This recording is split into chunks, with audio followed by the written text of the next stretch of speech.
you see, it's the Western Greece I'm talking about. It's because the school advisors, when it comes to home economics in Greece, are 5. We are 5 of us in all Greece, so I keep my responsibility area is the western part of Greece. You will see further on where we are.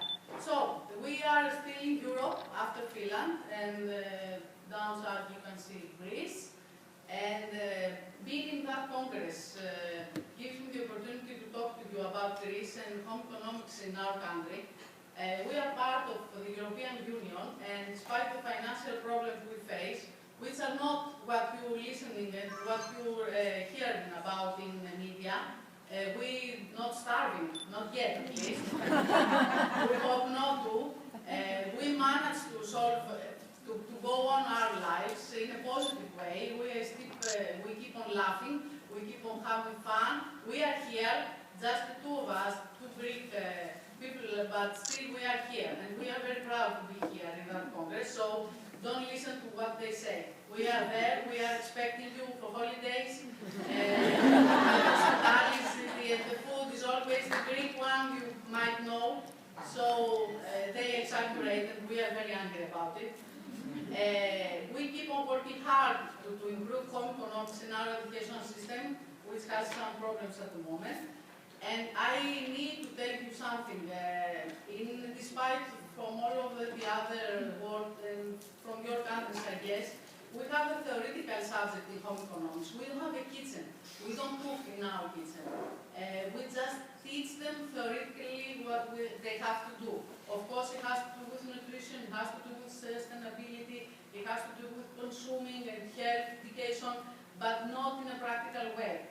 That leads us for some problems. But to explain you the reason why is that the whole education system in Greece is based on theoretical basis anyway. So we wouldn't be, and we shouldn't be an exception and have a kitchen and cook.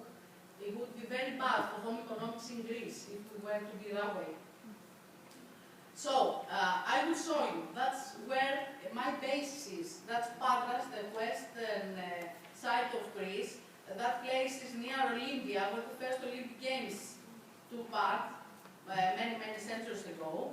But my hometown is Corfu, the island of Corfu. You might know, you might hear of that place. And I have some photographs for you to show, so we take a trip down there. It's summertime there. There's been a heat wave in Greece at the moment. In the opposite from here, it's cold for us here. So that's Patras, few pictures from Patras. Patras have a very famous and popular carnival in the middle of winter, which we really enjoy. You can see the picture down. And some more pictures from Corfu, my hometown, which I really love, and we spend the summertime now there. Just an idea, so you are mostly welcome in Greece. So I go on. What the school advisors do in Greece, which is their role, is to advise, to help, to support the teachers in the field of the area of their responsibility.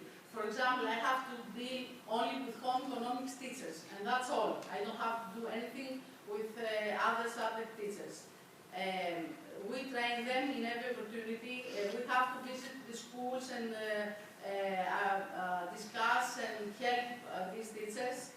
We, the school advisors, we are responsible for teaching methods on the scientific field of the teachers. We teach at the schools of the National Organization of Teachers Training, and we play the most important role for novice teachers. The teachers have to look for us to get the advice and the support they need. If they do that, that's another question, but that's what they should do. For someone to become a school advisor, they have to be an experienced teachers, and they have to be overqualified.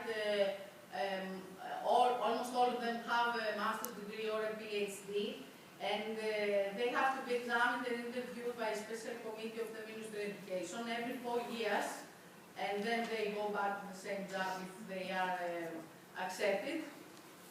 And they have a specific area of schools to be responsible for. They take part of the administration when it comes to topics on the special scientific field they cover. when it comes to some problems with the home economics teachers, I will be the one to be called to look after that problem, not somebody else. And usually, they take part in meetings on the regional field with the head who's responsible for all of us.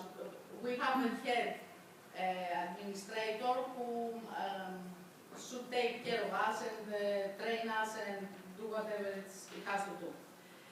The way, to tell you something, to explain something, I'm talking all about it because in the beginning I will show you why I use technology to train the teachers.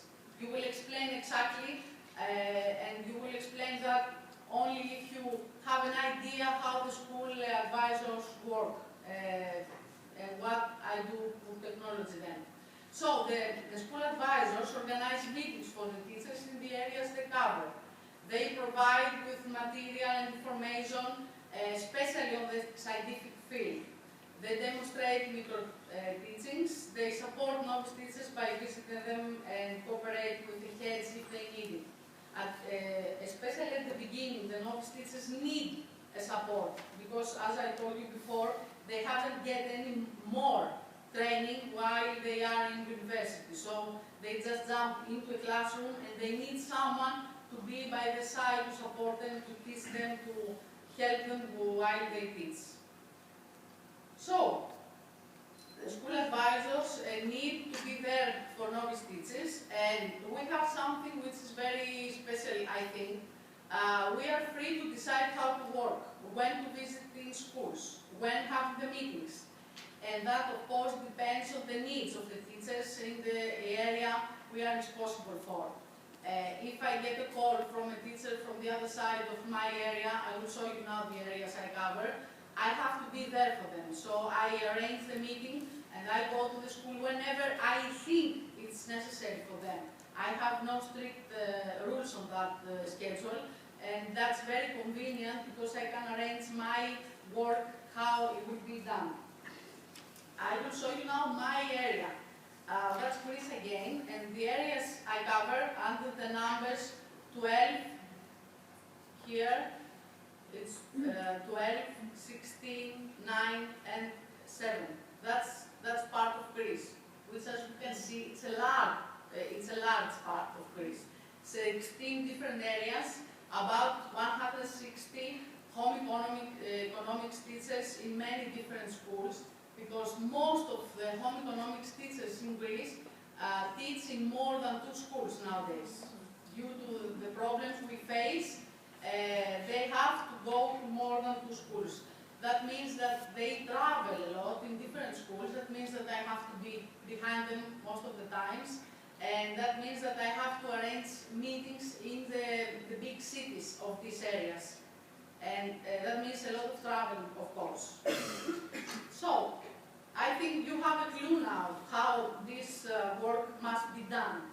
And since it's my 9th year of working as a school advisor, last year I thought, and due to these financial problems we face, and we have this cut of money and all these problems, I thought, and it's been a long time of course, that I have to use technology to make my work easier and to be the most important, to be more often in contact with my teachers, which is the most important thing for my work. So, I decided I should make blogs, websites, Moodles. I should be... What is Moodles? I will show you. It's a kind of, it's a mean of website, something like that, which is more educational. I think I will show you.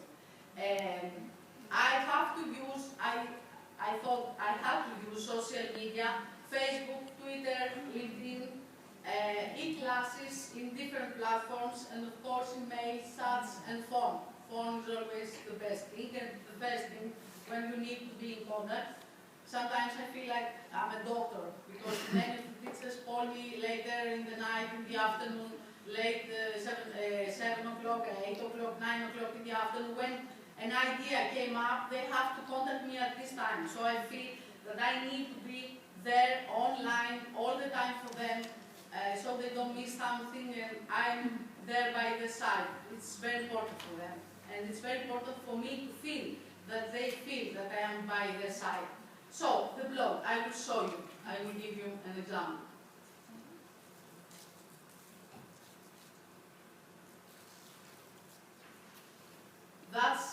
That's our blog. Of course, it's in Greek. Even if I have a translator here, I did it just for you. So someone would like to have a look later and put the translator on and have a look what is in there. It has my Facebook profile where they can go, some links, some interesting websites, you see, and there are uploads for everything they need, information, where we have, here is the information about the meetings to come. So they can go in and have a look anytime they need to. And some interesting links here, the IFG link somewhere. So I go back and I show you some more things. The Moodles you asked for. The Moodles is a kind of education platform, actually. It's a bit difficult. You want me to? Do I have the time? Or will I do that later? 6, 7 minutes. Okay, so we'll do that. That's another website. There are two websites, official websites. I cannot show you one of them because there are some technical problems at the moment, so it wouldn't come out. And there's another one to be developed at the moment. I go back to them because I want to show you something which is more interesting than this, and then if you want me, I can go back and show you more details. What I did last year with my thesis, and I'm very proud of that, and I'm hoping of developing more and get more people in that class, because I feel it's the best way for us now to do our work, is that E-class. There are two different E-classes, one to be developed in next year, and the other one which has always worked for the last year. It's in that platform with IQ. I don't know if someone is familiar with that website. It's an educational platform, and there you can do a lot of things. I have a screenshot to show you.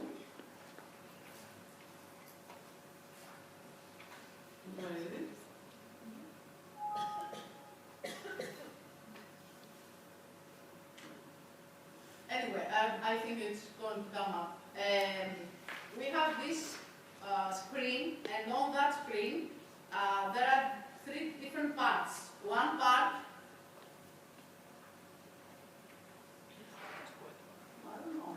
It's still working. Yeah. Okay. In one of these parts, they can see me live with the camera. Underneath my face, the camera, there is a chat board. And on the other side, there is the presentation I would like to teach or train or give or anyway, the lesson planning it could be. So, I'm talking live. They are there talking to each other, talking to me through the chat board, of course. They can react between them, they can interact, they can exchange ideas at the same time. And then I have my presentation and I have a lesson planning. I have a topic on which I give them all the ideas they need to teach, to improve their teaching, to think about something else. I usually have videos from YouTube, or I have websites, or I have any kind of material I think it's very useful for them when it comes to the class, to teaching. So that goes on for 2 hours, usually. I don't know what's going on here. Seems to work.